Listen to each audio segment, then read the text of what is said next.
प्रश्न नंबर 1 शब्दार्थ लिखिए। पहला है निसंकोच।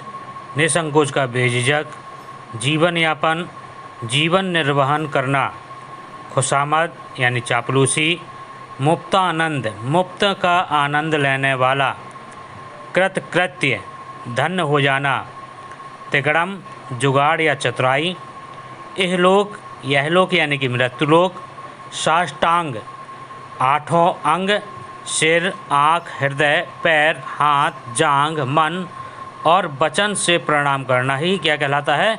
साष्टांग कहलाता है। लेखक ने इस पाठ का नाम मुख्य पात्र के नाम पर क्यों रखा? उत्तर है, लेखक ने इस पाठ का नाम मुख्य पात्र के नाम पर रखा क्योंकि इस पाठ का मुख्य पात्र मुक्तानंद है, जो हर काम मुफ्त में कराकर आनंद प्राप्त करता है। मुफ्तखोरों के सरताज किसे कहा गया है? उत्तर है, मुफ्तखोरों का सरताज मुक्तानंद जी को कहा गया है। ग नंबर, लेखक से मुक्तानंद ने कौन सी ग्रंथावली मांगी? उत्तर है, लेखक ने मुक्तानंद से कालिदास ग्रंथावली मांगी। घ नंबर, मुक्तानंद जी की कमीज क्यों और कहाँ फटी? उत्तर, मुक्तानंद जी की कमीज मुफ्त में बर्फ प्राप्त करने के लिए घंटों लाइन में हुई भीड़ भाड़ में फट गई। लेखक मुक्तानंद जी को साष्टांग प्रणाम क्यों करता है? उत्तर है, मुक्तानंद जी परलोक में भी मुफ्त जीवन यापन करने की टोह में रहते हैं। उनका विश्वास है कि भगवान मुफ्त में ही उनकी मुक्ति कर देगा। इसी कारण लेखक उन्हें साष्टांग प्रणाम करता है। मुक्तानंद महोदय की मुफ्तखोरी की घटनाओं में से आपको सबसे अधिक प्रभावित किस घटना ने किया? उत्तर है, वैसे तो मुक्तानंद जी की मुफ्तखोरी की घटनाएं सभी प्रभावित करने वाली हैं, परंतु मुफ्त की बर्फ़ के लिए लाइन में लगकर बर्फ़ लाने की घटना मुझे सबसे अधिक प्रभावित किया। शहर के बर्फ़ फैक्ट्री के मालिक ने यह घोषणा की कि 2 दिन तक मुफ्त में बर्फ़ बटेगी। इसके लिए वह घंटों कतार में लगे रहे।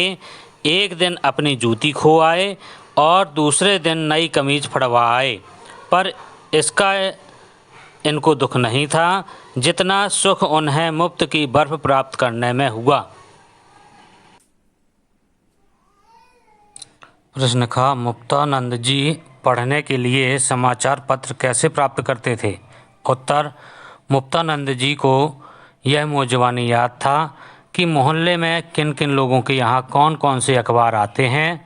प्रत्येक दिन वह किसी न किसी के घर पहुँच जाते और अखबार प्राप्त करके पढ़ लिया करते थे। बारी बारी से वह अखबार पढ़ने के लिए घर का चयन किया करते थे।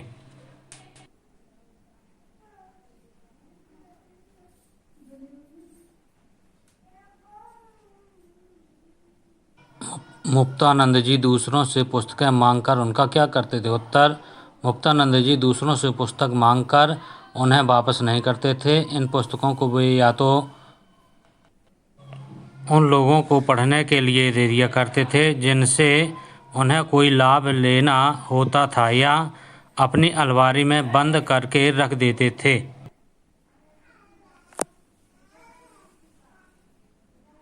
लेखक ने कबीर का रहस्यवाद किस संदर्भ में कहा है? उत्तर, मुक्तानंद जी डॉक्टरों से भी मुफ्त में इलाज और दवाई प्राप्त करने को लेखक ने कबीर का रहस्यवाद कहा है। डॉक्टर किसी के दोस्त नहीं होते, अर्थात वह मुफ्त में इलाज किसी का नहीं करते, परंतु मुक्तानंद जी डॉक्टरों और वैद्यों की खुशामद करके उनसे भी अपना इलाज मुफ्त में करा लेते हैं। यदि किसी को खुशामद पसंद है तो खुशामद, और किसी को कीर्तन पसंद है तो कीर्तन। इस प्रकार अपने पहले उनसे मित्रता और फिर मुफ्त में दवाइयाँ। अगला प्रश्न है, परलोक के संबंध में मुक्तानंद जी का क्या धारणा है? उत्तर, इस लोक को मुफ्त में सुधार कर मुक्तानंद जी परलोक में भी मुक्त जीवन यापन करने की टोह में रहते हैं। परलोक के संबंध में उनकी धारणा है कि जब भगवान ने ही इस प्रकार आनंद से निभा दी तो स्वर्ग का टिकट खरीदने की आवश्यकता नहीं पड़ेगी। भगवान उनकी मुक्त भी मुफ्त में ही कर देगा। प्रश्न नंबर 4, रिक्त स्थान भरिए। खाली स्थान का चंदन घिस मेरे, तो यहाँ पर मुफ्त का चंदन घिस मेरे नंदन। खा नंबर माले खालिस्तान दिले, तो माले मुफ्त दिले बेरहम।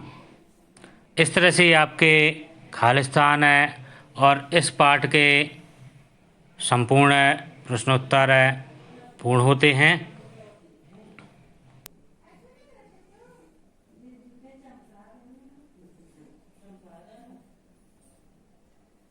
हिंदी रूप में लिखिए। खुशामद, खुशामद का है चापलूसी। नब्ज, नब्ज का नाड़ी या नस। सलामत, सलामत का है सकुशल। दावत, दावत का निमंत्रण। बेरहम, बेरहम का है निर्दय। अखबार, अखबार का है समाचार पत्र। रोजाना, रोजाना का प्रतिदिन और रोजाना का प्रतिदिन। नुकसान का हानि।